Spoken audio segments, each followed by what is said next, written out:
Life ইন্স্যুরেন্সের আজকের এই 42তম প্রতিষ্ঠা বার্ষিকীর শুভ মুহূর্তে আমি আপনাদের মাঝে উপস্থিত হতে পেরে ব্যক্তিগতভাবে অত্যন্ত আনন্দিত এবং আমি বিশেষ করে চেয়ারম্যান সাহেব এবং সিও সাহেবের প্রতি কৃতজ্ঞতা জানাই যে তারা আমাকে সুযোগ দিয়েছেন অতিথি হিসেবে আপনাদের মাঝে উপস্থিত হওয়ার জন্য।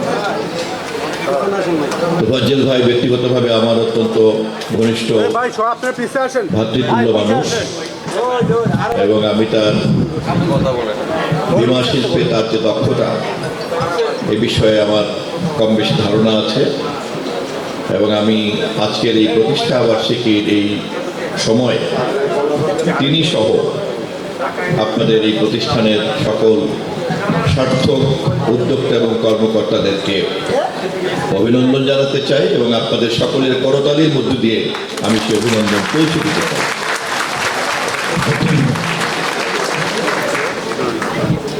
বাংলাদেশ ইন্স্যুরেন্স অ্যাসোসিয়েশনের সভাপতি সাহেব এখানে উপস্থিত আছেন, জাতীয় সংসদে আমার প্রিয় সহকর্মী জনাব সাঈদ আহমেদ এমপি মহোদয় উপস্থিত আছেন, ইন্স্যুরেন্স জগতের অন্যান্য সকল কর্মকর্তাবৃন্দ। আমি ন্যাশনাল লাইফ ইন্স্যুরেন্সের 42তম প্রতিষ্ঠা বার্ষিকীতে আবারও আপনাদেরকে শুধু শুভেচ্ছা নয়, আমার শুভ কামনা প্রকাশ করছি যাতে দীর্ঘমেয়াদে আপনাদের এই প্রতিষ্ঠান জনগণের মধ্যে বীমার সেবা দিতে পারে।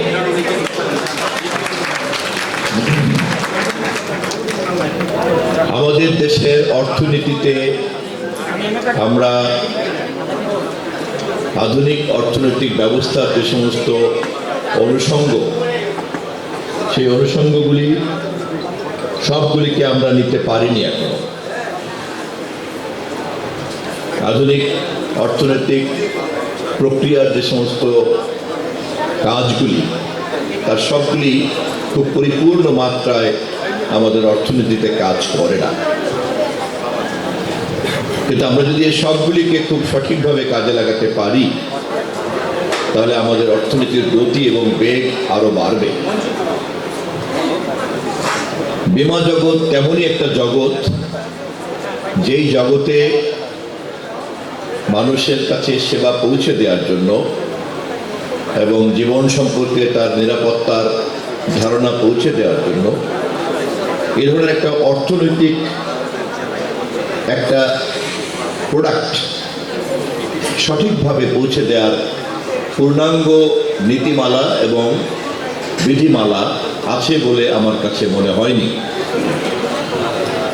আমি ন্যাশনাল লাইফ ইন্স্যুরেন্স সহ ইন্স্যুরেন্স অ্যাসোসিয়েশনের সভাপতির মাধ্যমে আজকের এই সময়টাকে সঠিক সময় মনে করি যে আপনাদের এই সেক্টরের সমস্ত সমস্যাগুলিকে সুনির্দিষ্টভাবে আমাদের অর্থমন্ত্রী মহোদয়ের কাছে যত দ্রুত সম্ভব তুলে ধরা দরকার।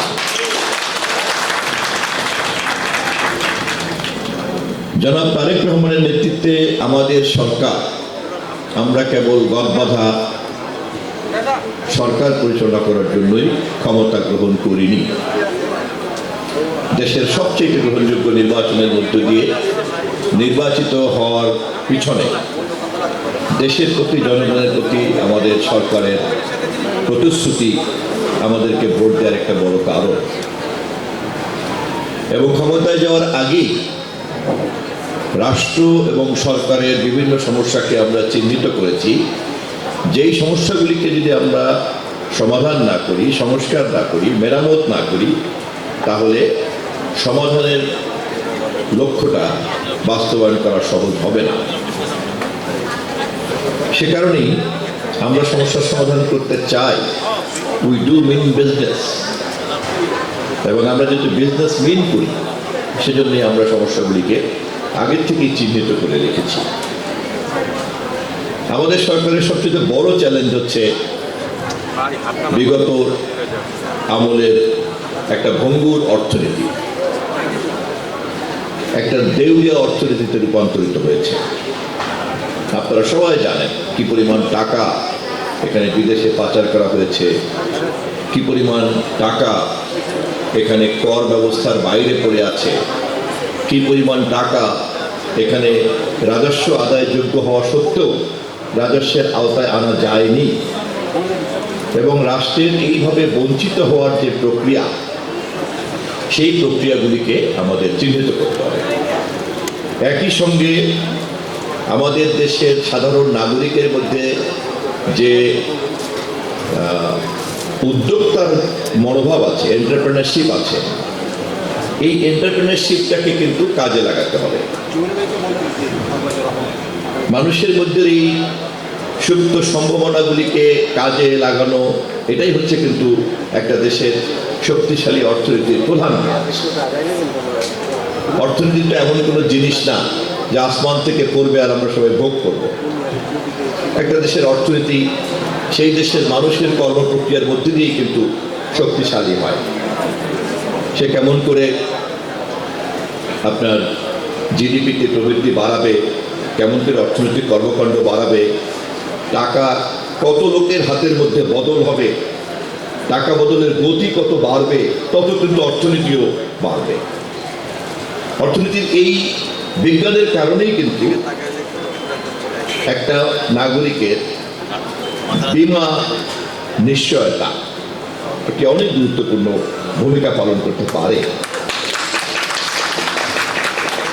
যখনই একজন নাগরিক যার উদ্যোক্তার মনোভাব আছে, মনোজগৎ আছে, তিনি যখন এরকম একটা নিরাপত্তার মধ্যে প্রবেশ করেন, তখনই কিন্তু সেই নিরাপদ নাগরিক, ভবিষ্যৎ সম্পর্কে যিনি নিরাপদ বোধ করেন, তিনি কিন্তু খুব সুচিন্তিতভাবে তখন তার উদ্যোগী মনোভাবকে এবং প্রতিভাকে তিনি কাজে লাগাতে পারেন।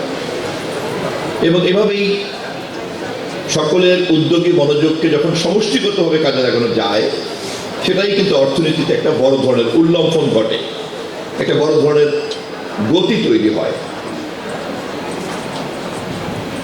আজকের এই লাইফ ইন্স্যুরেন্সের 42তম প্রতিষ্ঠা বার্ষিকী থেকে আমি সঠিক একটা মঞ্চ বলে মনে করি, যেখানে আপনাদেরকে বিনীতভাবে আমি স্মরণ করিয়ে দিচ্ছি যে এটা কেবলই কিন্তু একটা সেবামূলক কাজ নয়, এটি হচ্ছে আমাদের দেশে এই অর্থনীতিকে বেগবান করার একটি অন্যতম উপাদান বীমা জগতের। অতএব বীমা জগৎকে আরো অনেক বেশি বিস্তৃত করা দরকার, এবং নাগরিকরা যেন এই বীমা জগতের নেটওয়ার্কের মধ্যে প্রবেশ করে, সেই কারণে সরকারের কাছ থেকেই আপনাদের অ্যাসোসিয়েশনের উচিত সেই ধরনের আইন কানুন এবং বিধিমালাগুলিকে নিশ্চিত করা, যা নাগরিককে আশ্বস্ত করবে এই বীমা জগতে প্রবেশ করার জন্য, এবং এভাবেই তাদের অর্থ এবং তাদের প্রিমিয়াম, তাদের বীমা, তাদের পরিকল্পনা সবটাই কিন্তু তখন একটা নিরাপত্তার আইনি কাঠামোর মধ্যে থাকবে।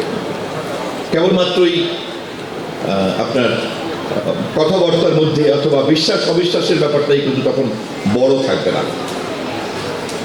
কোনো ধরনের অর্থনৈতিক লেনদেন আধুনিক ব্যবস্থাতে বিশ্বাস এবং অবিশ্বাসের ভিত্তিতে চলতে পারে না, তাকে অবশ্যই একটা আইনি কাঠামোর দাম হবে।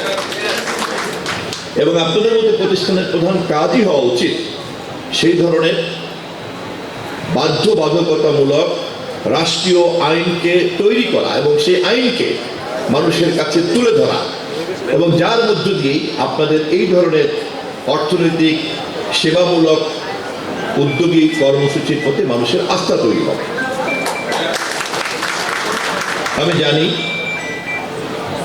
ন্যাশনাল লাইফ ইন্স্যুরেন্স সহ আপনারা অনেকেই এই ব্যাপারে আন্তরিক।